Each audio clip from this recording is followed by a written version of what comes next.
चलिए, दोस्तों आपने जो इम्पोर्टेंट जितनी भी बैटरी थी उनको सबको कॉन्सेप्ट को पढ़ लिया। आज के इस वीडियो में अपन जो लास्ट बची हुई है उसको पढ़ेंगे, वो है निकल कैडमियम, है ना? जैसे नॉर्मली में अपन क्या देखते थे जो पॉजिटिव इलेक्ट्रोड थी, उसमें नेगेटिव से एक कम रहती थी ना प्लेट, इसमें क्या होगा बेटा पॉजिटिव की एक ज़्यादा रहेगी। यही खूबसूरती है इसकी, ठीक है? चलिए, अब शुरू करते हैं बेटा टू द पॉइंट चीज़ें देखते हैं क्या-क्या इसमें है, ठीक है? अच्छा, तो तीसरा है nickel cadmium cell, nickel cadmium cell. अब इसके अंदर क्या-क्या है, क्यों कौन-कौन सी चीज़ें, वो सारी चीज़ें पढ़ेंगे टू द पॉइंट, ठीक है? आओ, सबसे पहले बेटा क्वेश्चन पूछेगा इसमें कि भई धनात्मक प्लेट किसकी बनी होगी? धनात्मक प्लेट। एक पूछेगा बेटा आपको कि इसकी ऋणात्मक प्लेट या ऋणात्मक छोर किसका होगा? ठीक है? हाँ, अगर बेटा आपको ये धनात्मक छोर या धनात्मक प्लेट का पूछे, किसका होगा तो क्या बताओगे? और ऋणात्मक का होगा तो क्या बताओगे? बस ये पहला क्वेश्चन पूछा जाता है, ध्यान रखना। तो क्या बताओगे? बेटा धनात्मक सबसे पहले बेटा निक्कल लोह, वो क्या था बेटा निक्कल आलेपित स्टील का, और ये क्या है निक्कल लोह का क्षारीय शैल होता है। तो बेटा धनात्मक का पूछेगा तो क्या होगा? निक्कल लोह, निक्कल लोह का क्या होता है बेटा? क्षारीय शैल होता है, यानी कि बेसिस प्रकृति का शैल होता है, ठीक है? भाई इतनी देर तो अम्लीयता चल रही थी ना, ये क्या है? क्षारीयता है, जैसे निकल निफे शैल होता है ना उस टाइप का, ठीक है? ऋणात्मक छोर क्या होता है? तो बेटा जैसे इसका नाम देखो बेटा, ये रहा निकल, है ना? और बेटा ये रहा कैडमियम, ये क्या है बेटा आपका पॉजिटिव यानी कि एनोड, और ये क्या हो जाएगा बेटा नेगेटिव यानी कैडमियम। तो आप खुद देखो बेटा किसका होगा ऋणात्मक छोर? कैडमियम ऑक्साइड और लोहे का मिश्रण होगा। तो बेटा क्या होगा? कैडमियम ऑक्साइड, कैडमियम ऑक्साइड तथा क्या होता है बेटा? लोहे का मिश्रण होता है, लोहे का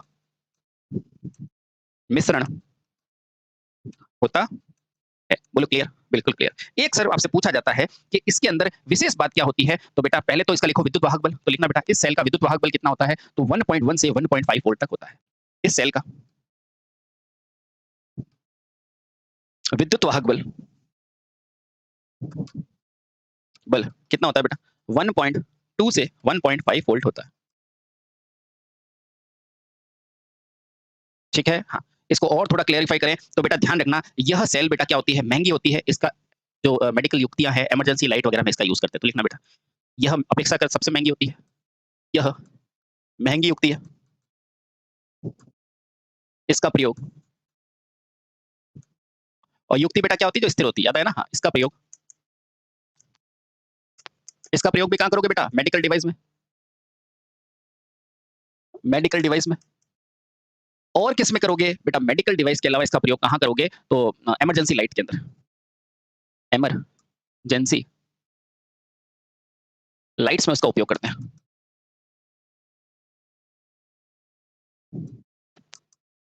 क्लियर? अब बेटा एक बहुत प्यारी बात आती है, क्या आती है? कि सर इसमें धनात्मक प्लेटों की संख्या ऋणात्मक से 1 ज़्यादा होती है। नॉर्मली में क्या होता है? नॉर्मली में ये होता है ऋणात्मक की 1 ज़्यादा होती है, इसमें धनात्मक की ज़्यादा होगी, ठीक है? तो लिखना बेटा विशेष तथ्य क्या लिखोगे? ये एक पॉइंट बनाओ। आपसे पूछा जाता है बेटा विशेष तथ्य। इस सेल में जो नेगेटिव प्लेट है बेटा कोने पर होती है। नेगेटिव प्लेट नेगेटिव प्लेट नहीं, धनात्मक प्लेट। धनात्मक प्लेट कहाँ होती है बेटा? छोर पर होती है, छोर पर होती है। और इसीलिए बेटा ध्यान रखना, इसीलिए इंपॉर्टेंट है बेटा, इसीलिए धनात्मक प्लेटों की संख्या, प्लेट संख्या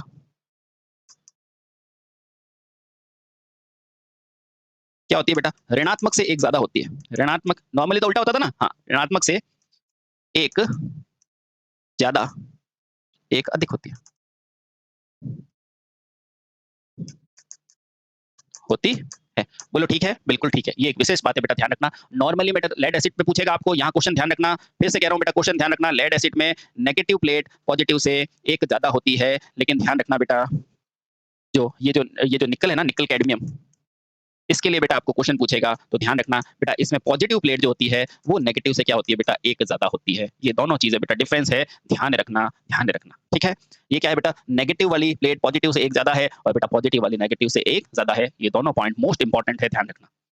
भूलना मत बेटा, क्वेश्चन अगर निकल कैडमियम का दे तो ये लगा के आना, ध्यान रखना। ठीक है? बहुत सही। ठीक है? चलिए, बहुत बढ़िया। अब देखो इससे क्वेश्चन क्या आएगा?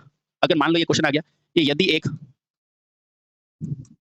निकल कैडमियम बैटरी है, बैटरी है। तो इसमें क्या पूछेगा बेटा वापस? धनात्मक प्लेटों की संख्या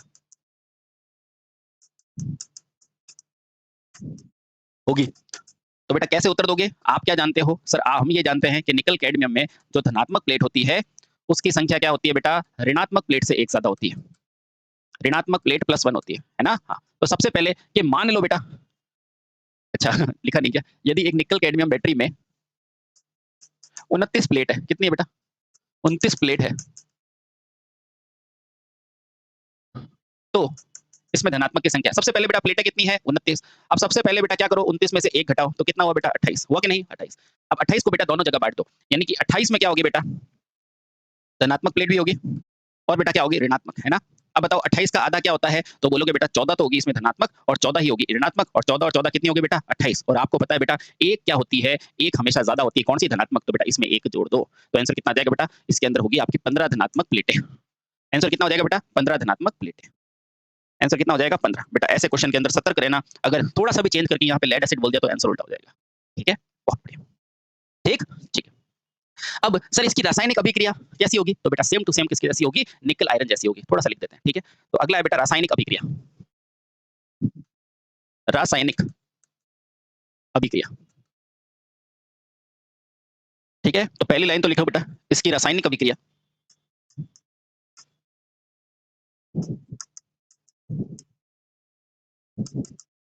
अभिक्रिया किसके समान है बेटा? तो आप कहेंगे निकल आयरन के समान है, समान है। ठीक है, लिख के बताऊं या समझ में आ जाएगा? तो आप कहेंगे नहीं सर थोड़ा सा समझा दो, तो बिल्कुल समझा देते हैं बेटा। निकल आयरन में क्या हो जाएगा? सिंपल सा बेटा, एक चार्जिंग की अभिक्रिया होगी, एक डिस्चार्जिंग की होगी और सेम टू सेम सारी चीजें होगी। बस इसमें क्या बनेगा बेटा? इसके अंदर फर्क ये रहेगा, इसमें कैथोड पे क्या बन जाएगा? कैडमियम हाइड्रोक्साइड बनेगा। तो लिखना बेटा केवल केवल इसमें कैथोड में, यानी कि बेटा ऋणात्मक प्लेट पर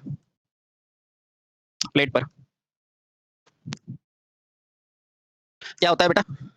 कैडमियम हाइड्रोक्साइड बनता है, कैडमियम हाइड्रोक्साइड बनता है। कैडमियम हाइड्रोक्साइड को बोलते हैं बेटा CdOH होल ट्वाइस, है ना? CdOH होल ट्वाइस बनता है।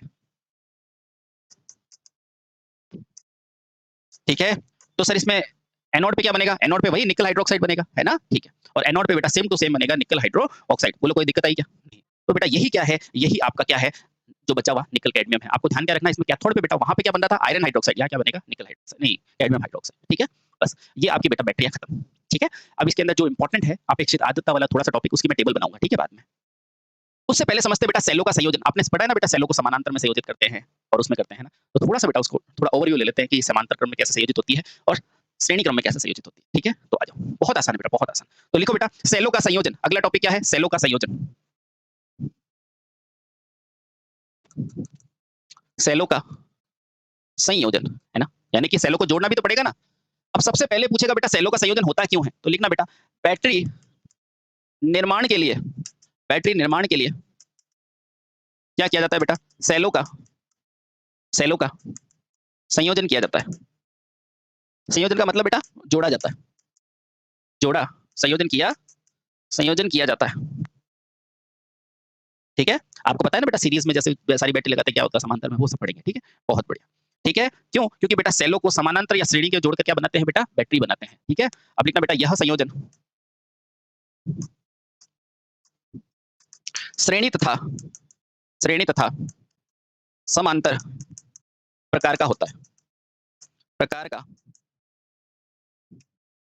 होता है। क्लियर? बिल्कुल क्लियर। ठीक है, अब देखो बेटा इसलिए ये कितना होता है? तो यह संयोजन मुख्यतः 3 प्रकार का होता है। ठीक है, तो अगला लिखो बेटा सेलों के संयोजन। तो पहला संयोजन कौन सा होगा बेटा? ध्यान रखना, तो पहला संयोजन क्या होगा? सेलों का श्रेणी क्रम संयोजन। कौन सा बेटा? सेलों का श्रेणी क्रम संयोजन, श्रेणी क्रम संयोजन। दूसरा क्या होगा बेटा? समांतर क्रम संयोजन। अब बेटा आपने डीसी थ्योरी पढ़ी है ना, तो अगर वो चीज आपको समझ में आ गई तो ये तो बिल्कुल तय हाथ का खेल है। ठीक है, समांतर क्रम संयोजन। और अंत में कौन सा है बेटा? अंत में है मिश्रित संयोजन। कौन सा है? मिश्रित क्रम संयोजन। ठीक है, पढ़े आगे? बहुत बढ़िया। तो एक एक करके बेटा सारे देख लेते हैं कौन सा कहाँ यूज करेंगे और अपन का चीजें समझ में आएगी। पहला लिखो बेटा श्रेणी क्रम संयोजन। अब श्रेणी क्रम में बैटरी को जोड़ोगे किसको? बैटरियों को जोड़ोगे, है ना? श्रेणी क्रम संयोजन। अब देखो बहुत बढ़िया। इसमें आप क्या जानते हैं बेटा? हम जानते हैं प्रत्येक में क्या होगा बेटा? धारा का मान बराबर होगा। तो श्रेणी क्रम संयोजन किसका होगा? बैटरियों का, है ना? तो अपन ने क्या कि मान लिया बेटा ये बैटरी बनाई मैंने, है ना? ये आंतरिक प्रतिरोध बनाया। फिर से बेटा बैटरी बनाई, फिर से आंतरिक प्रतिरोध बनाया। फिर से बेटा मैंने बैटरी बनाई, फिर से इसका आंतरिक प्रतिरोध बनाया। ऐसे करके बेटा बहुत सारी बैटरी है, ठीक है? इसको बाद में कहाँ से जोड़ दिया? तो बाद में जोड़ दिया इस लोड से। इससे जोड़ दिया बेटा, लोड से जोड़ दिया। बोलो कोई दिक्कत? सबसे पहले बेटा इसे श्रेणी क्रम में संयोजन क्यों कहेंगे? क्योंकि इसमें बैटरियों को श्रेणी में जोड़ा जाएगा। इसमें बैटरी को श्रेणी क्रम में जोड़ते हैं। अब आप खुद बताएंगे बेटा क्यों जोड़ोगे, है ना? हाँ, बहुत सही। बैटरी को क्या जोड़ा बेटा? श्रेणी क्रम में। अच्छा, तो मान लेते हैं बेटा ये पहली बैटरी है जो ई है, इसका विद्युत वाहक बल, इसका विद्युत वाहक बल ई है, इसका ई है। बेटा आर क्या है? आंतरिक प्रतिरोध। भाई हर किसी का अंदर का प्रतिरोध होता है ना वो। और ये क्या है बेटा? लोड, है ना? अब मुझे क्या पता है? सर मुझे ये पता है, मुझे ये पता है, हम जानते हैं भाई श्रेणी में क्या होता है? श्रेणी में धारा समान होती है। श्रेणी में धारा क्या होती है बेटा? समान होती है कि नहीं? श्रेणी में धारा समान होती है कि नहीं होती? बिल्कुल होती है, ठीक है, बहुत सही। अतः यहाँ से जो धारा जाएगी वो सब में समान जाएगी। आई इसी में जाएगी, आई इसी में जाएगी बेटा, इसी में भी आई, इसमें भी आई, इन सब में आई जाती होगी बेटा, यही आएगी। तो इसलिए मैं कह सकता हूँ बेटा आई बराबर क्या होता है? वी बटे में आर। कहाँ से लाए हो बेटा? ओम के नियम से। क्लियर? बहुत बढ़िया। आई बराबर वी बटे में आर क्या होता है बेटा? ओम के नियम से। अब हमारे लिए बेटा दो क्वेश्चन है, या तो वी का मान लो या आर का मान लो। मुझे बताओ सिंपल सा, ये बेटा देखो पॉजिटिव नेगेटिव, ये भी क्या है बेटा? पॉजिटिव नेगेटिव, ये भी क्या है? पॉजिटिव नेगेटिव, ठीक है? अच्छा, एक मिनट रुको, चलो एक बार रुको। अब देखो बेटा, इधर की धारा इधर आएगी, यही धारा इधर आएगी, यही धारा इधर आएगी ना। बैटरी में धारा क्या होती है? नेगेटिव से पॉजिटिव, है ना? ये धारा की दिशा बता दी, ठीक है? यहाँ से धारा आ रही बेटा, ये रही, ये आई है, यही धारा लोड में जाएगी और यहीं से धारा निकल जाएगी। क्लियर? क्लियर। अब देखो बेटा, यहाँ से हम क्या कह सकते हैं? यहाँ से हम कह सकते हैं ओम के नियम से क्या कह सकते हो बेटा? आई बराबर क्या होता है? वी बटे में आर। अब कैसे भी करके मुझे वी का मान आ जाएगा, आर का मान आ जाएगा तो निकल जाएगा। बिल्कुल सर निकल जाएगा, है ना? सबसे पहले तो बेटा यहाँ लिखो, मुझे बताओ ये ई क्या है? ई क्या है? ई है सर प्रत्येक सेल का विद्युत वाहक बल।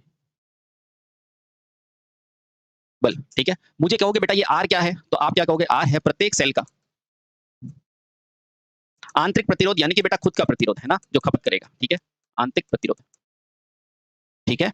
और आप कहोगे सर ये आर क्या है? तो मैं कहूंगा ये आर है अपना लोड, ठीक है? बहुत बढ़िया, ठीक, क्लियर। अब मुझे बताओ इस पूरे परिपथ में ऊर्जा ना तो उत्पन्न होती है ना नष्ट होती है, आएगी तो यहीं से, है ना? देखो बेटा इस v का मान क्या लिख सकते हैं? तो देखो v का मान सबसे पहले बेटा, अगर ये E1 होता तो मैं ऐसे लिखता ना, E प्लस ई प्लस ई। तो मैंने क्या लिखा बेटा? E प्लस ई प्लस ई। बोलो कोई दिक्कत है क्या? नहीं। मान लो बेटा ऐसे ऐसे कितने हैं? n है, n स्रोत है ना? n स्रोत है तो बेटा ये भी कहां तक जा रही होगी? n तक जा रही होगी कि नहीं जा रही होगी? जा रही होगी, आराम से देखो, कोई दिक्कत नहीं। इस R में बेटा ये R क्या है? ये तुल्य है, क्या है? तुल्य है। अच्छा, इस R में बेटा एक तो आएगा इस लोड का प्रतिरोध, ये लो बेटा लोड का प्रतिरोध।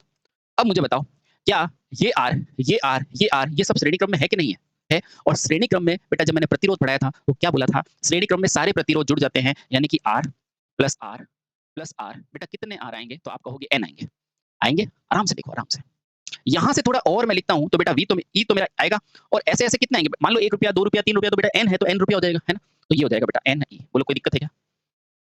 उसी तरह बेटा R लिखा, ये R लिखा, और बेटा छोटे वाले जो ये R है ना वो कितने हैं? वो N इंटू R है। और N क्या है बेटा? N स्रोतों की संख्या है। बोलो समझ में आया क्या? आया, ठीक है? ओहो, तो यहाँ लिखेंगे बेटा N, जहाँ N, N क्या है बेटा? स्रोत संख्या, स्रोत संख्या। बोलो ठीक, ठीक, चल, ठीक है, चलिए बहुत बढ़िया। अब इसका उपयोग क्यों किया? मुझे बताओ। श्रेणी क्रम में मेरे पास क्या आया रिजल्ट? श्रेणी क्रम में अतः